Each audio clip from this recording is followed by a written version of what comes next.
Well, welcome to part 20 of our study in the book of Revelation and chapter 21, where we look at the New Jerusalem. Chapter 21. Then I saw a new heaven and a new earth, for the first heaven and the first earth had passed away, and there was no longer any sea.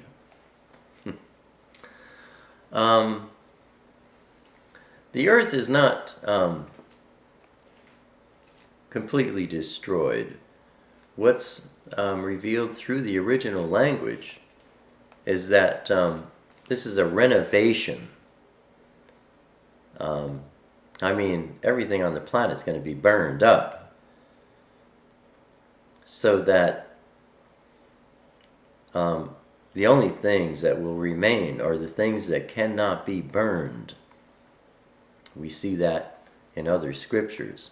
But the planet's not destroyed, it's just renovated. Hebrews chapter 11, verse 13 reads, "All these people were still living by faith when they died." Chapter 11 talks about faith, and it shows how Enoch was taken by faith, and all these men who had faith. And verse 13 opens with, "All these people were still living by faith when they died. They did not receive the things promised. They only saw them and welcomed them from a distance. And they admitted that they were aliens and strangers on earth." I love this. Verse 14, "People who say such things show that they are looking for a country of their own. If they had been thinking of the country they had left, they would have had opportunity to return. Instead, they were longing for a better country, a heavenly one. Therefore, Yahweh is not ashamed to be called their Elohim, for he has prepared a city for them." This is talking about the New Jerusalem, the city in heaven. And those who feel like they're aliens and strangers on earth, these are the called out ones, the ecclesia, people who say that they are aliens, they are strangers here. They show that they are looking for a country of their own, an eternal, heavenly city. And that is the New Jerusalem. It says back in Revelation chapter 21, verse 1, it says, "There was no longer any sea." There's a number of ways of looking at this. Does the sea reap evil? Yeshua rebuked the sea in Matthew chapter 8, verse 26. Demons entered pigs and then into the sea in Matthew chapter 8, verse 32. The beast comes out of the sea in Revelation 13. You can look at 2 Peter chapter 3, verse 10. Romans chapter 8, verses 19 through 21. Isaiah chapter 11, verses 6 through 9. I believe, personally, when I read this, what it speaks to me is that I think literally there won't be any more oceans. Because what are the oceans for on the earth? The majority of the surface of the planet is ocean and salt water, and it's for cleansing all the refuse of the planet. And here at this point in our study, all darkness is done away with. Satan, his fallen angels, the demons, all unbelievers, they're all in the outer darkness, gone, and the earth and the heaven are all renovated, completely new. Why heaven? Because Satan's been there, and he's left his dirty footprints. So everything is cleaned up. Well, what need is there for an ocean anymore if the ocean's primary purpose is for cleansing the filth of the planet? So I believe it's literal that there won't be any more oceans. That's just my take on it. Anyway, verse 2, I saw the holy city, the new Jerusalem, coming down out of heaven from Yahweh, prepared as a bride, beautifully dressed for her husband. And I heard a loud voice from the throne saying, now the dwelling of Yahweh is with men, and he will live with them. They will be his people, and Yahweh himself will be with them, and he will be their Elohim. He will wipe every tear from their eyes. There will be no more death, or mourning, or crying, or pain, for the old order of things has passed away. Hallelujah. He who was seated on the throne said, I am making everything new. And then he said, write this down, for these words are trustworthy and true. He said to me, it is done. I am the Alpha and the Omega, the beginning and the end. To him who is thirsty, I will give to drink without cost from the spring of the water of life. That is going to be the most delicious drink of water. Verse 7, he who overcomes will inherit all this, and I will be his Elohim, and he will be my son. Take a quick peek at 1 John, just a little bit to the left. 1 John chapter 5, verse 4. For everyone born of Yahweh overcomes the world. This is the victory that has overcome the world, even our faith. Who is it that overcomes the world? Only he who believes that Yeshua is the Son of Yahweh. Back to Revelation, he who overcomes, he who believes that Yeshua is the Son of Yahweh, will inherit all this, and Yahweh will be his Elohim, and he will be Yahweh's son. But the cowardly, the unbelieving, the vile, the murderers, the sexually immoral, those who practice magic arts, the idolaters, and all liars, their place will be in the fiery lake of burning sulfur, Gehenna, the outer darkness. Fear, cowardness. What does that equal? That's not trusting Yahweh. That's not believing in him or his son. Because if you believe in him and everything his word says, your fear will vanish and you will no longer know cowardice. This is the second death. You know, it's referring again to the great white throne judgment. Verse 9, one of the seven angels who had the seven bowls full of the seven last plagues came to me and said, come, I will show you the bride, the wife of the Lamb. And he carried me away in the Holy Spirit to a mountain great and high, and showed me the holy city, Jerusalem, coming down out of heaven from Yahweh. Now again we see the called out ones, the church, the ecclesia. They're in heaven. And John was shown the holy city, Jerusalem, coming down out of heaven from Yahweh. Now it's not necessarily saying that it comes onto the earth. Personally, I don't see that. I believe it comes down out of heaven, but it doesn't rest on the planet. That's my own personal take. And verse 11, it shone with the glory of Yahweh, and its brilliance was like that of a very precious jewel, like jasper, clear as crystal. Now, bear in mind, John's using precious stones. He's trying his best to describe what he's seeing. A kingdom of light.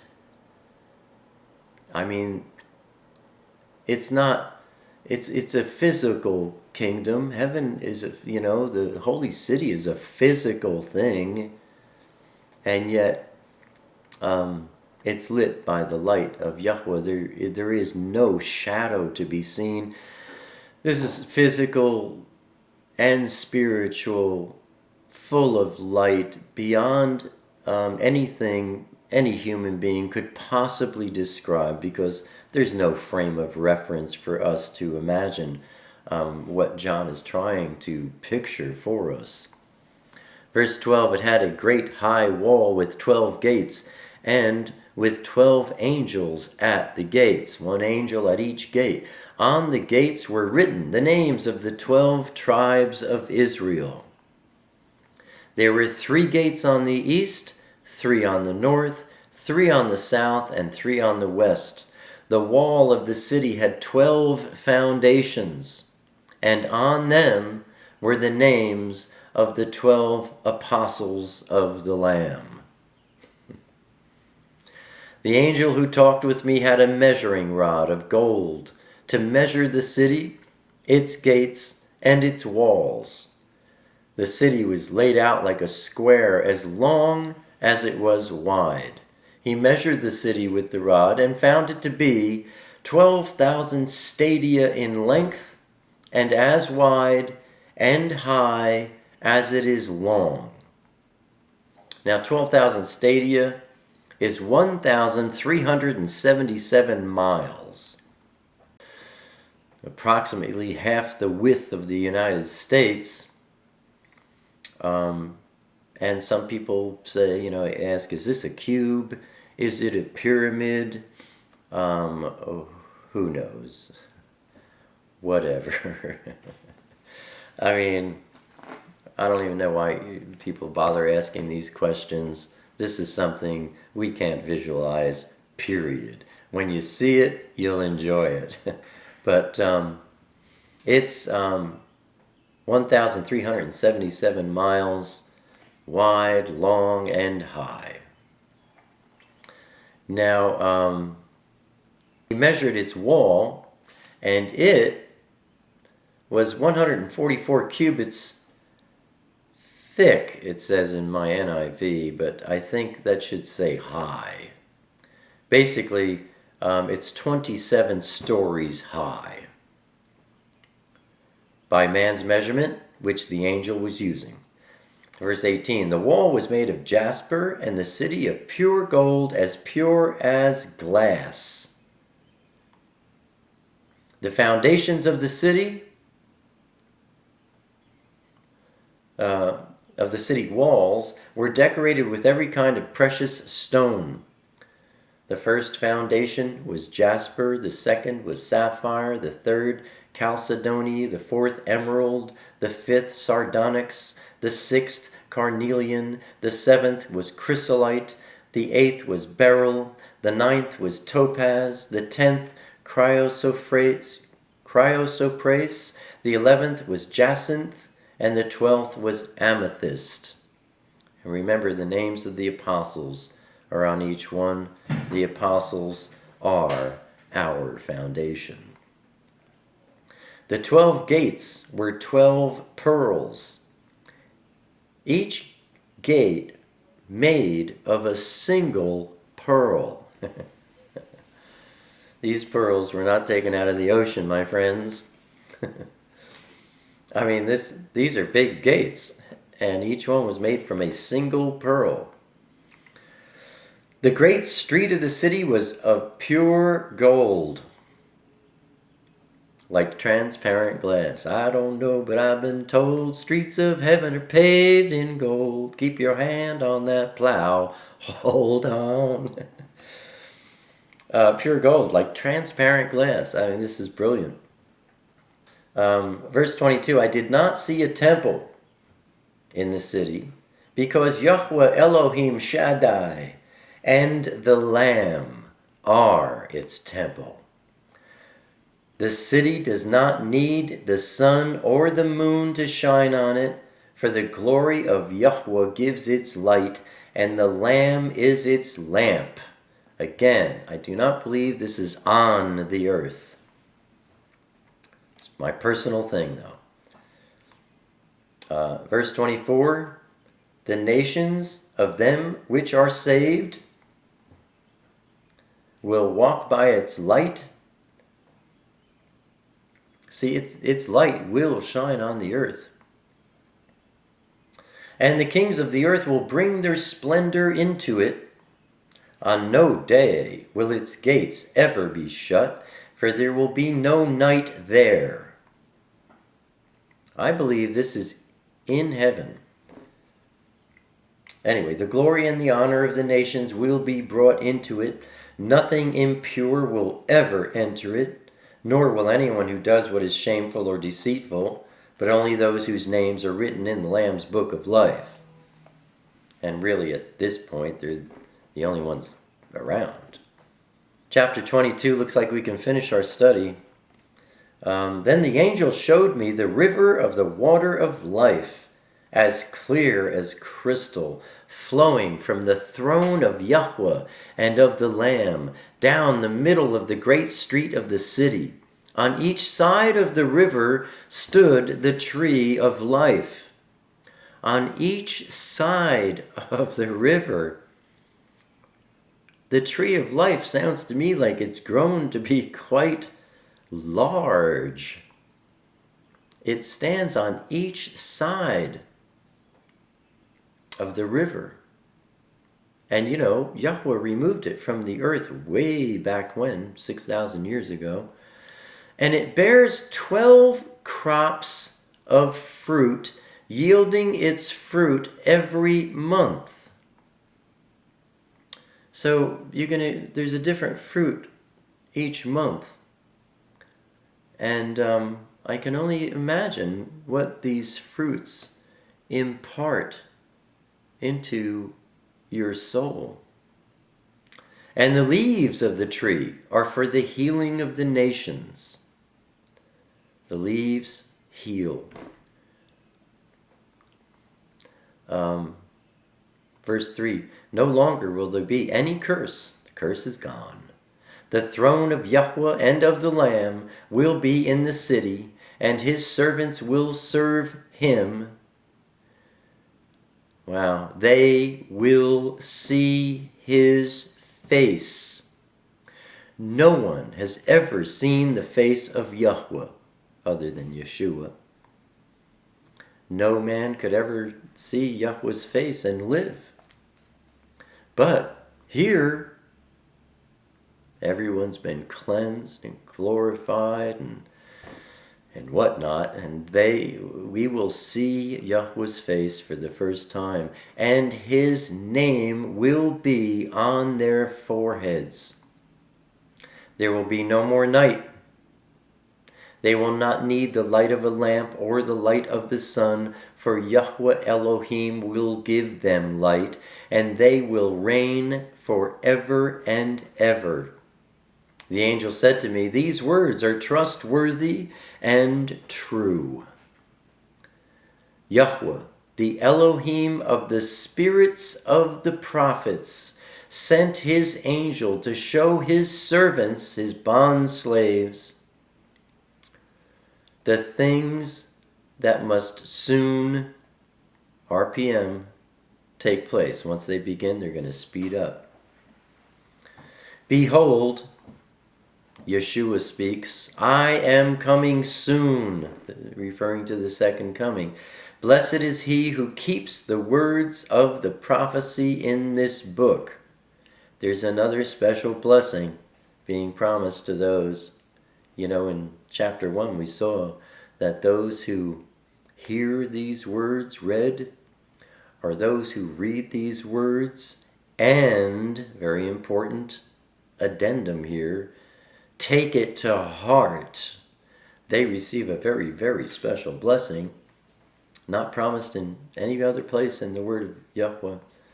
But here again, there's a blessing promised to those who keep the words of this prophecy in this book.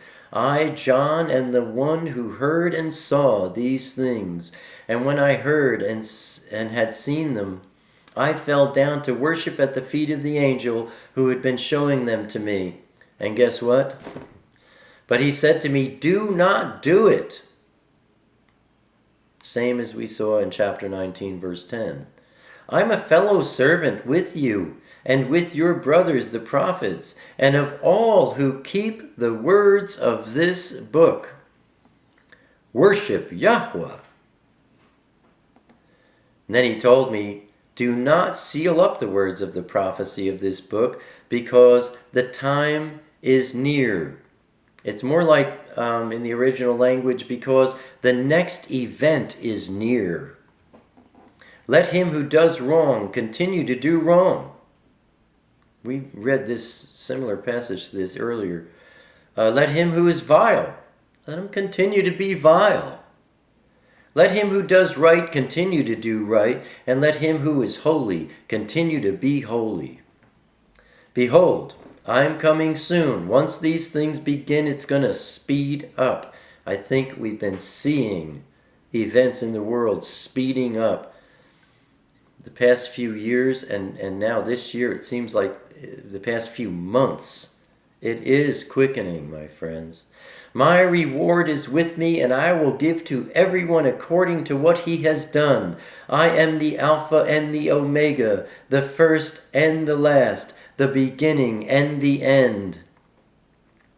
This is Yeshua speaking with total equality with Yahweh.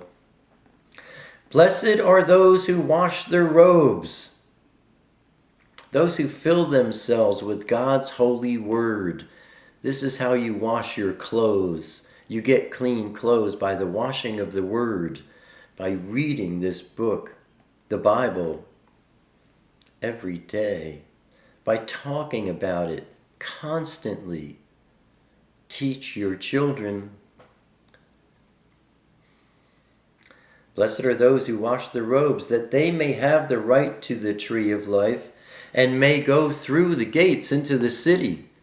Outside are the dogs, those who practice magic arts, the sexually immoral, the murderers, the idolaters, and everyone who loves and practices falsehood.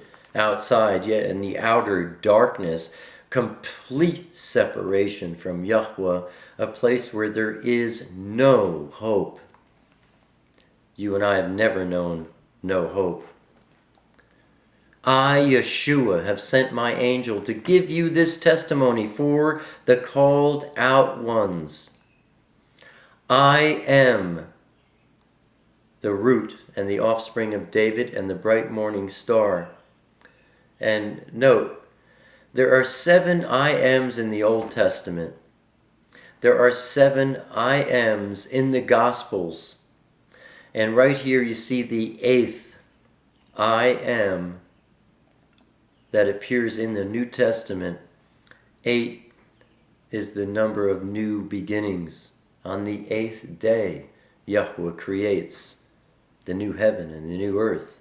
This is the 8th time he says, I am. The root and the offspring of David. And the bright morning star. The Spirit, the Holy Spirit, and the bride, the called out ones, say, come. And let him who hears say, come. Whoever is thirsty, let him come. And whoever wishes, let him take the free gift of the water of life. I warn everyone who hears the words of this prophecy, of the prophecy of this book, if anyone adds anything to them, Yahweh will add to him the plagues described in this book.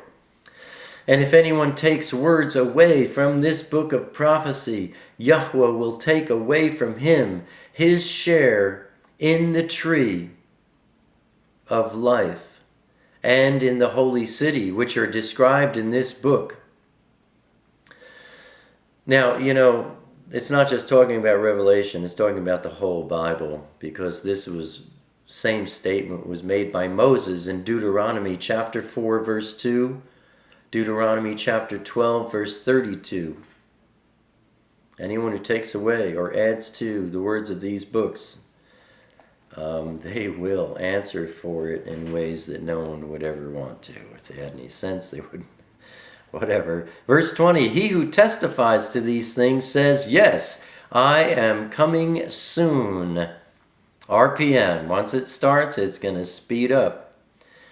Ahmein, come, sovereign Yeshua. The grace of sovereign Yeshua be with Yahweh's people. Ahmein.